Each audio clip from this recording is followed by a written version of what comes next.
barbaachisummaan jaalalaa inni guddaan obboloota keenya amantiidhaan akka wajjiniin jiraannu yeroo hundumaa nu kakaasa jedhaatii qabadhaa. Barbaachisummaan jaalalaa inni guddaan obboloota keenya amantiidhaan akka wajjin jiraannu yeroo hundumaa nu kakaasa. Maal jechuudha inni kun? Obboloota keenya gaafa jennu nama wajjiniin akka amannu gaafan jedhu dubbadheera. Obboleessi koo kun hin jijjiirama jennee obboleessa ollaa keenya jiru jijjiiruudhaaf, obboleessa ollaa keenya jiru gara dubbii sagalee Waaqayyootti fiduudhaaf abdii irraa kutachuu dhiisuu akka ta'e dubbadheera. Kutaa biraa keessatti caafanni qulqullaa'aan nama kan amanatu inni kan abaarame haa ta'u jedha. Innis ergaa mataa isaatii qaba kutaan sun. Maal jechuu barbaadeeti kutaa sanaa yoo jenne amma cinaaqu ergaa mataa isaatii qaba maaliif akka jedhe. Inni hanarra dubbadhu kuni akkamitti yoo ta'u abdiin kutatiin obboleessa keenya duukaa buune gara mootummaa Waaqayyootti akka dabalu abdii irraa kutachuu dhiisu arras borus itti deddeebine dhugaa dubbii sagalee Waaqayyootti dubbachuu akka qabnuudhaan dubbataa jira. Galanni guddaa Waaqayyoodhaaf haa ta'u. Jaalalli jedhaatii qabadhaa. Jaalalli amala kiristaanonni dhugaan ittiin beekamanidha. ክርስቲያንን ዱጋን ከነን ittiin beekamu jaalalaan. እውነተኛ ክርስቲያን በፍቅር ይታወቃሉ። እውነተኛ ክርስቲያኖች በፍቅር ይታወቃሉ። አማንቶonni dhugaan ክርስቲያኖonni dhugaan maaliin beekamu? jaalalaan beekamu. lafa hundumatti kan isaan ittiin beekaman jaalalaan.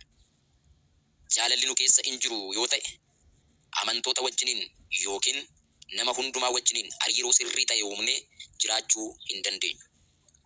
jecha shii kanaan walitti qaba. jaalalli hin abdata nama hundumaa abdata isa jedhu kanaanan keessaa ba'a. isa tokkoon irra sinii deebi'a. hunda isaa otoo hin ta'atiin jaalalli amala kiristaanonni dhugaan ittiin beekamanidha. kan biraa jaalalli nu keessa hin jiru yoo ta'e, jaalalli abdatu nu keessa hin jiru yoo ta'e, jaalalli nu keessa hin jiru yoo ta'e amantoota wajjiniin yookiin nama dhuunfaa nama hunduma wajjin hariiroo sirrii ta'e uumnee jiraachuu hin dandeenyu. Hariiroon sirriin kan argamu jaalalaan. Guddaadha Waaqayyooni. Haleluuyaa. Isa kana jedhee yoon bira darbe isa ja'affaa kanaanan bira darba. Inni torbaffaa fi inni dhumaa wantoota jaalalli godhan yookaanis wantoota jaalalli hojjetu keessaa inni torbaffaan jaalalli waan hundumaa danda'aadha. Arfaffaa faana akka walis hin jedhaan fakkaan. Arfaffaa irratti maal jennee dabarre? Jaalalli danda'aadhaa jenne. Jaalalli danda'aadhaa fi jaalalli waan hundumaa danda'a jechuu gidduu garaagarummaa guddaa ture. Arfaffaa irratti kan ilaalle jaalalli danda'aadha. Amma torbaffaa irratti immoo kan ilaallu jaalalli waan hundumaa hullum nagari jira. Mee caaffata qulqullaa'aa keessaa toon isa kanan jalqabiin sagalee Waaqayyoo dubbifanna. Ergaa gara warra Efesoonitti caafame boqonnaa 4 lakkoofsa 1 irraa kaasee amma lakkoofsa 7tti isa jirummee dubbisa. Akkas jedha. Dhimma duukaa bu'aa sagalee kana. Egaa ani waa'ee hojii gooftaatiif hidhamee kanan jiru waamicha isa itti waamamtan sanaaf akka ta'utti akka jiraattan isin nan gorsa.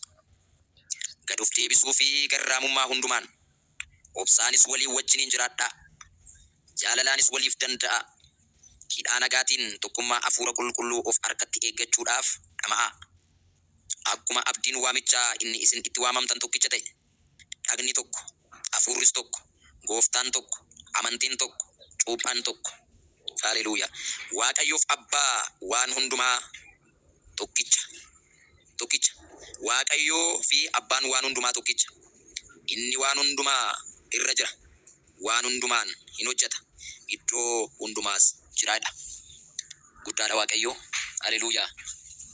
Kutaa kana keessatti ergaa Efesoon kan caafe Phaawulos akkas jedha. Ergaa Efesoon kana Phaawulos gaafa barreessu hundumaa mana hidhaa yookaanis mana sirreessaa Roomaa keessa taa'ee ergaa akka caafe caafni qulqulluun lafa nuu kaa'a. Efesoon amantoota magaalaa Efesoon keessa jiraniif ergaa akkas jedhu caafa. Maal jedhaanii? Waamicha isa itti waamamtan sanaaf akka ta'utti akka jiraattan isin nan gorsaadha. Isa kamiif? Waamicha isa itti waamamtan sanaaf akka ta'utti akka jiraattan isin nan gorsaadha. Isin wanta biraatiif miti kan waamamtanidha. Wanta biraa miti kan isin maluu jedha. Isin jiraachuu fi kan qabdan waan biraatiif mitidha. Wanti isin jiraachuu fi qabdan tokkoof tokkotti waamama keessanidha. Haleluuyaa. Meetti waamama koof nan jiraadhaadha. Meeruma deebi'aatti waamama koof nan jiraadhaa'edha. Itti waamama keessaniif akka jiraattan isin nan gorsaa'edha.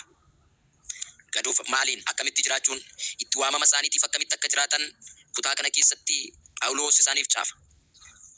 Inni tokkoffaan itti waamama isaaniitiif akkamitti akka isaan jiraatan kan inni isaanitti dubbatu gaduuf deebisuudhaan. Inni lammataa garraamummaa hundumaan. Inni sadaffaan obsaan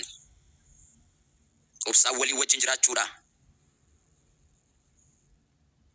Inni shanaffaan jaalalaan waliif danda'uudha. Haleluuyaa. Inni itti aanu hidhaa nagaatiin tokkummaa hafuura qulqulluu harkatti eeggachuudhaan akka ta'etti dubbata. Galanni guddaan Waaqayyoodhaaf haa ta'u. Itti waamama keessanii fi wantoota kana isin barbaachisaadha. Waa'ee maalii dubbataa jirra? Jaalalli hunduma danda'aa inni dubbataa jira. Tokko gaduuf deebisuudhaan, lama garraamummaa hundumaan, sadii obsaan walii wajjin jiraachuudhaan, afur jaalalaan waliif danda'uudhaan, shan hidhaa nagaatiin tokkummaa hafuura qulqulluu harkatti eeggachuudhaan. Haleluuyaa. Wantoota kanaanidha. Wantoota kanaan hidhaa nagaa itti waamama keessan akka jiraattan isin gorsa. Gaduuf deebisuu, garraamummaa hundumaan, obsaan walii wajjin jiraachuu, jaalalaan waliif danda'uu, hidhaa nagaatiin tokkummaa hafuura qulqulluu harkatti eeggachuudhaaf dhama'aadha. Waan biraa mitidha. Hundumaan hidhaa maali? Hidhaa nagaa. Jaalalaan waliif danda'aadha. Jaalalaaf wal baadhaadha. Galanni Waaqayyoodhaaf haa ta'u. Egaa kutaa kanarra baay'een turu. Isa kana yeroo biraa isinis dubbifadhaa. Jaalalli hundumaa danda'a jechi jedhu. Jaalalli hundumaa danda'a jechi jedhu kun wanta tokko ibsuu barbaadeeti. Jaalalli hundumaa danda'a jechi jedhu kun wanta tokko ibsuu barbaadeeti. Innumtis namni jaalala of keessaa qabu wanta hundumaa keessatti wanta hundumaa damdamate keessa darbuu danda'a jechuudha. Mahatalifos apravaniya. I wake lahadia glory venimos se prevegina montara da lebos se prevedias. Hallelujah. Guddaadha Waaqayyoon jecha kanan irra deebi'a. Jaalalli hunduma danda'a jenne mitire. Jaalalli hunduma danda'a jechi jedhu kun wanta tokko ibsuu barbaadeetidha. Innumtis namni jaalala of keessaa qabu wanta hundumaa keessatti wanta